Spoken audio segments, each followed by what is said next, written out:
listening to WKZR 98.7 FM, Louisville's last light in the dark. If you're hearing this, stay where you are. Lock the doors. Turn off the lights. Pray the dead don't hear you breathing. It's 5:03 p.m. on May 4th, and God help us all. The world as we knew it ended today. They called it the Derby Day Apocalypse. The horses ran, the crowd screamed, and the dead, well, they finally got their fill. Let me tell you how it began. It was a day drenched in contradictions. The sun hung fat and golden over Churchill Downs, the air thick with bourbon and honeysuckle. Ladies in wide-brimmed hats laughed behind silk roses. Men in seersuckers sipped mint juleps, their laughter sharp as the crunch of ice in empty glasses. But there was something wrong. A tension. A hum. Like the sky itself was holding its breath. Maybe it was the heat. 96 degrees by noon, the asphalt shimmering like a mirage. Or maybe it was the flies, swarms of them, black and restless, clustering on the statues of Derby champions, their bronze eyes crawling. No one noticed. Not until the horses did. They say the first infection came from the stables. A groom named Javier Mendoza found a horse dead in its stall at dawn. No wounds, no sickness, just empty. Like its soul had been sucked clean out. By post time, 7 more were gone. Then the jockeys started collapsing. Feverish, their veins black as oil under sweat-slick skin. The doctors called it heat stroke. The crowd called it bad luck. But by the third race, the truth was galloping straight at us, teeth bared. It happened during the Run for the Roses. Magnolia's Fury, the favorite, led by a length. Then she stopped, froze mid-stride. Her jockey, Sammy Silk Ridley, later told me her neck twisted, snapped like a wishbone, but she didn't fall. Her eyes, pupils blown wide, milky white. She turned on him, ripped his throat out before the crowd could scream. That's when the real screaming started. They came from everywhere. The stables, the concession lines, the VIP suites, people clawing at their own faces, their mouths unhinging like snakes. A woman in a peach sundress bit her husband's cheek clean off. A security guard's radio crackled. Code black, before his own voice gargled into silence. They moved fast, faster than the living, and they sang, a low, droning hum like a beehive underwater. I'll never forget that sound. It's in my bones now. But this isn't just a story about monsters. It's about the ones who fought back. Like Emily Chen, a paramedic who turned her ambulance into a battering ram, plowing through the gates to save a group of kids trapped in the paddock. Or Marcus Boone, the track's head chef, who held the kitchen doors shut with a butcher knife wedged in his shoulder, buying time for strangers to escape. And then there was the girl in the yellow hat. We received a voicemail at 5:47 p.m. Her name was Lila, 12 years old, hiding under a betting kiosk, whispering into a dead man's phone. She said, "My mommy's gone. Her eyes are blue now. I'm scared, but I have my brother's Walkman. The batteries are dying. Please, play something pretty?" We played her Chopin's Nocturne Op. 9. The last thing she heard before the line went silent was a piano, not a scream.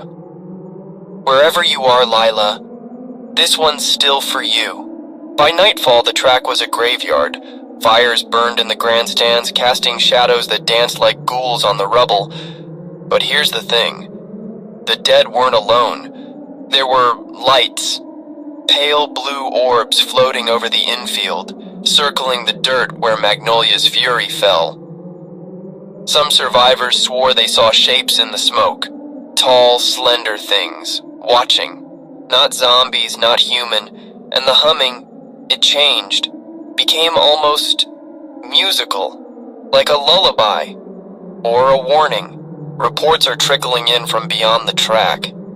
Lexington's gone dark, Cincinnati's bridges are blown, And in Harlan County, miners are barricaded underground, radioing about hands coming out of the coal. Whatever this is, it's spreading. Fast. But listen to me, listen. This isn't just Kentucky's war. Madrid, Shanghai, Nairobi, same stories.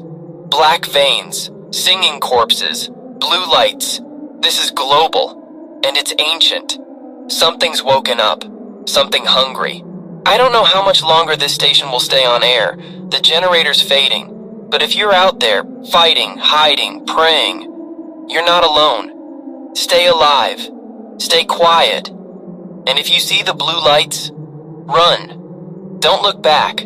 Don't. They're at the door. I have to go. Tune in next hour, if I'm still here. Remember, the dead hate fire. They fear the music. And whatever you do, don't let them sing you to sleep. You're still listening. Good. That means you're still breathing. It's 8:17 p.m. on May 4th. The sky outside is blacker than coal ash, but the streets are alive. WKZR's transmitter is failing. Every word could be our last. But I promised I'd tell the story. So let me tell you about the hollowing. The moment we realized the dead weren't just hungry, they were changing, and so were we. After the track fell, survivors scattered like shrapnel. Some fled to the Ohio River, only to find the water wrong. Thick, syrupy, shimmering with that same damn blue light. A fisherman's boat washed up near Shawnee Park, engine still running, radio blaring static. No bodies, just a pair of bifocals on the dashboard, lenses cracked in the shape of a handprint. But others, the brave, the desperate, the foolish, dug in. They fortified the Churchill Downs Museum, barricading themselves behind cases of Derby trophies and jockey silks. That's where our story turns. That's where the hollowing began. Among the survivors was Dr. Eleanor Voss, a virologist from the University of Louisville. She'd been studying the flies, those same swarms that clustered on the statues. In her final voicemail to the CDC, time-stamped 6:32 p.m., she said, "It's not a virus, it's a symbiosis. The flies carry a pathogen, yes, but they're also drawn to it, like bees to a flower. The infected, their bodies decay at hyper-accelerated rates, but their brains are blooming. New structures, new connections. They're not mindless. They're evolving." The voicemail ended with glass shattering. She's gone now.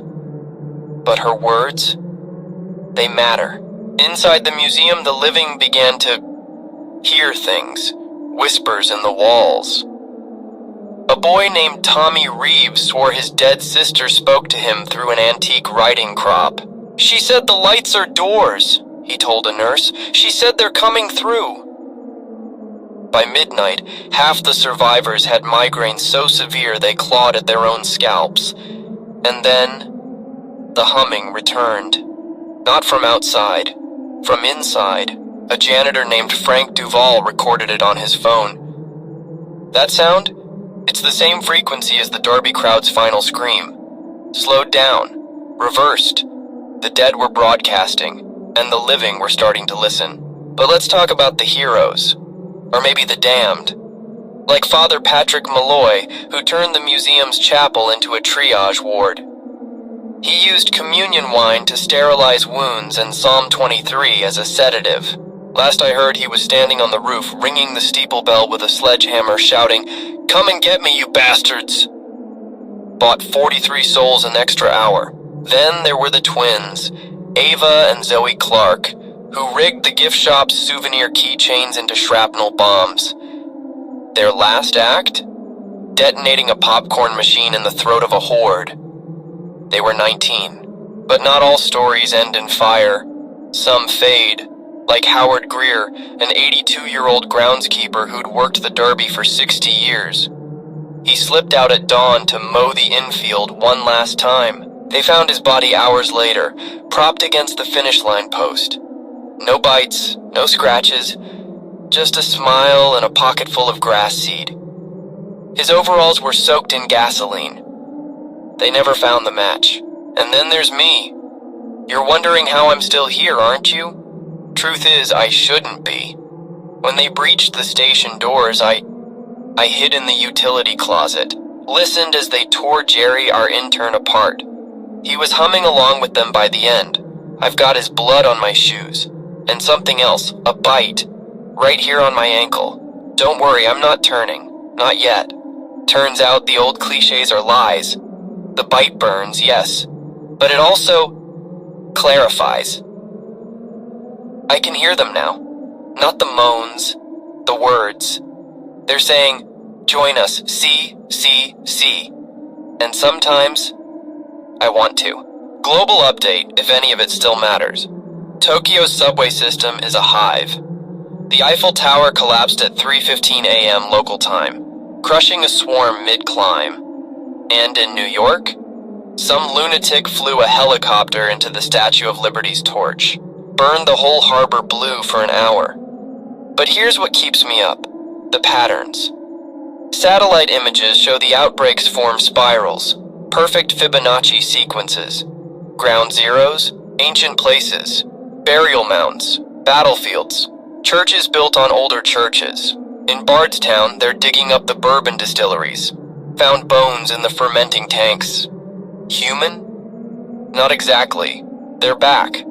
Closer this time. But I need to tell you about the girl. The one in the yellow hat. Lila. We thought she was gone, but at 2:09 a.m. the voicemail inbox lit up. Same number. Same trembling voice. Only now she's changed. I can see the lights, she said. They're pretty. They want to show me the garden under the track. The one with the roots that bite. Don't be scared, Mr. Radio Man. I'll save you a seat. The line went dead, but the message kept playing. Reverse it, and, well, that's not Lila. Hasn't been for a while. I'm out of time, but remember this. The dead hate fire, yes, but they fear the cold. A nurse at Norton Hospital froze a pack of them solid with an MRI's liquid nitrogen. And music? It's a weapon, but you have to choose the right song. Classical enrages them. Heavy metal confuses. But bluegrass, Appalachian folk, that's the key. The older the better. They remember it. Hurts them somehow. So if you've got a banjo, a fiddle, a voice, use it. Sing until your throat bleeds. Sing like the devil's at your door. Because he is. They're inside. I'm heading to the roof. If I don't make it tuned to 99.1 FM at dawn, there's a truck convoy heading south. National Guard remnants. Maybe hope. But listen, the bite is talking now. It says the blue lights are coming for the strong, the smart, the stubborn. It says we'll all be gardened soon. Don't believe it. Don't you dare. Fight. Fight. This is Deputy Mara Cole. The radio host is down. I've got his notes. His name was Ben. If you're hearing this, meet us at the water tower at noon. Bring weapons, bring music, and for God's sake, don't look at the lights.